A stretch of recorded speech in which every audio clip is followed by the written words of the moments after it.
नमस्कार दोस्तों, story audio book Mumbai channel में आपका स्वागत है। अगर आपको ये कहानी पसंद आती है तो चैनल को सब्सक्राइब करें। तो चलिए शुरू करते हैं।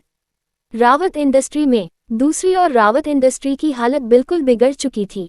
वहां पर पूरी तरह से अव्यवस्था छा चुकी थी। यहाँ तक कि देश की इकोनॉमी भी भारी गिरावट आ रही थी। देश के बड़े बड़े बिजनेस टाइकून परेशान थे, क्योंकि हर्षवर्धन पूरे देश के नींव था। इस वजह से तो अंतर्राष्ट्रीय शेयर बाजार में भी उथल पुथल हो चुकी थी, क्योंकि हर्षवर्धन ऐसे ही दुनिया भर में बिजनेस किंग के नाम से नहीं जाना जाता था। हर तरफ यही न्यूज़ फैल रही थी कि हर्षवर्धन अब इस दुनिया में नहीं रहा। कुछ न्यूज़ चैनल सावधान थे, इसीलिए वह न्यूज़ फैला नहीं रहे थे। वह बस इतना बता रहे थे कि बिजनेस टाइप हर्षवर्धन रावत का प्लेन क्रैश हो गया और वह अस्थायी रूप से लापता है। तो कुछ न्यूज़ चैनल बता रहे थे कि यह हादसा है, तो कुछ न्यूज़ चैनल बता रहे थे कि यह एक सोची समझी मर्डर की साजिश थी। ऐसी बातें हर जगह फैल रही थी। वही रावत इंडस्ट्री की हालत तो सबसे ज्यादा खराब थी। हालांकि यह एक बहुत बड़ी कंपनी थी और कंपनी की नींव को हिलाना आसान नहीं था। अगर हर्षवर्धन कंपनी में तकरीबन 10 साल भी मौजूद न हो तो भी कंपनी को कोई नुकसान नहीं हो सकता था। हर्षवर्धन की बिजनेस स्किल इतनी अच्छी थी, लेकिन बात यहाँ पर दूसरी थी। वह अंदर ही अंदर झगड़ने लगे थे और रावत इंडस्ट्री को हड़पने की कोशिश कर रहे थे। इस वजह से अस्थायी रूप से कंपनी में बहुत सारी प्रॉब्लम क्रिएट हो रही थी। कुछ लोग तो इंडस्ट्री छोड़ने की भी प्लान बना चुके थे, क्योंकि अगर हर्षवर्धन कंपनी का मालिक नहीं रहा तो उनका रावत इंडस्ट्री में दिन अच्छे नहीं गुजरेंगे, वह लोग समझ चुके थे। तो कुछ शेयर होल्डर जो हर्षवर्धन के लिए काफी लॉयल थे, वह अपना पक्ष बदल चुके थे। अब वह दूसरे लोगों को सपोर्ट करने लगे थे। उनके हिसाब से बिजनेस होता है। हर्षवर्धन जब तक जिंदा था तब तक ठीक था कि वो उसके लिए लॉयल रहे, लेकिन अब बात अलग थी। अब उन्हें अपनी बिजनेस के बारे में भी सोच रहा था। लेकिन अभी भी काफी लोग ऐसे थे जो हर्षवर्धन के लिए बिल्कुल लॉयल थे। उनके लिए हर्षवर्धन ही सब कुछ था, चाहे फिर उनके लिए उन्हें कुछ भी करना पड़े। आज वापस बोर्ड ऑफ डायरेक्टर की मीटिंग रखी गई थी, क्योंकि हर कोई हर्षवर्धन की लापता होने से परेशान था। सबसे ज्यादा तो यह चिंता थी कि अब कंपनी का सीईओ कौन रहेगा, और दूसरा हर्षवर्धन अगर नहीं रहा तो उसके शेयर्स किसे मिलेंगे, या फिर उसकी अथॉरिटी किसको ट्रांसफर होगी। क्योंकि हर्षवर्धन रावत इंडस्ट्री का सबसे बड़ा सपोर्ट था। उसके पास इतनी पावर थी कि वह चाहे तो किसी को भी रावती इंडस्ट्री से बाहर फेंक सकता था, और इतनी ज्यादा पावर वाला कौन हासिल करना नहीं चाहेगा। इसीलिए काफी ज्यादा फाइट हो रही थी बोर्ड ऑफ मीटिंग में। दूसरी ओर कंपनी की बोर्ड ऑफ मीटिंग में हर कोई गंभीर होकर बैठा हुआ था और हर कोई अध्यक्ष मिलन देवी की ओर देख रहा था, क्योंकि वहां काफी वक्त से बहस हो रही थी।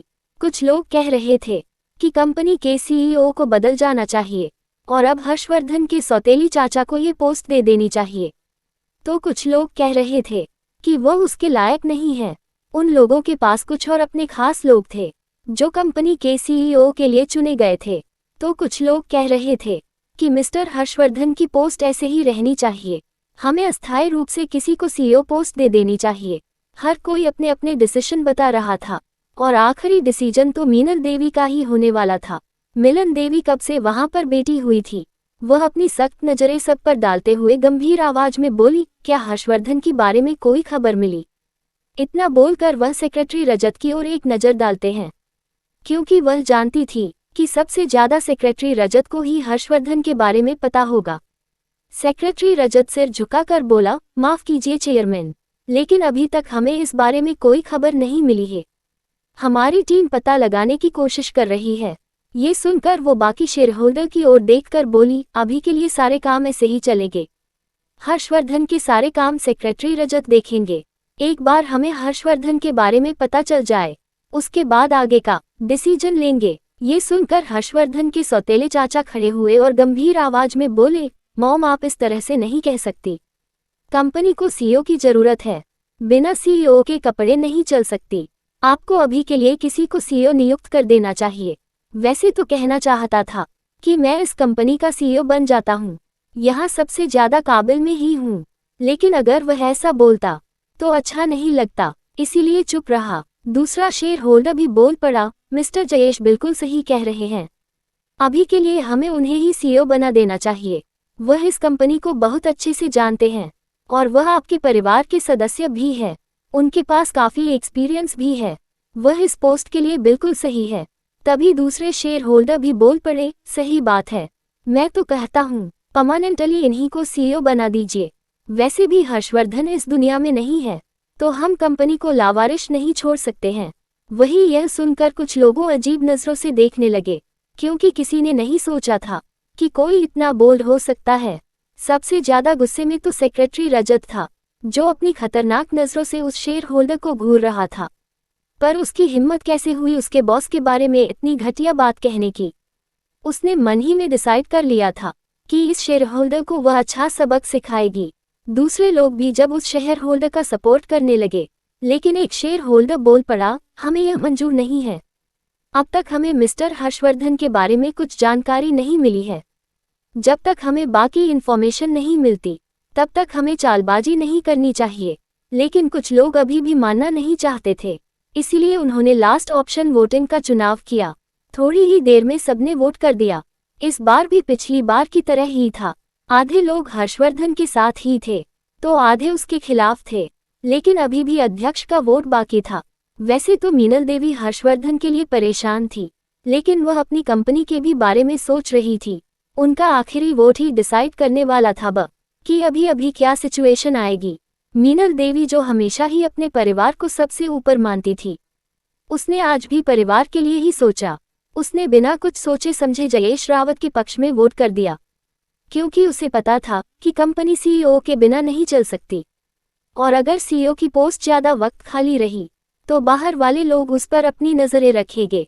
पहले ही जयेश रावत को हैंडल करना मुश्किल था, लेकिन उसके अंदर रावत खानदान का खून था, और वह किसी और को सीईओ बनने से ज्यादा उसे सीईओ बनाना अच्छा समझती थी।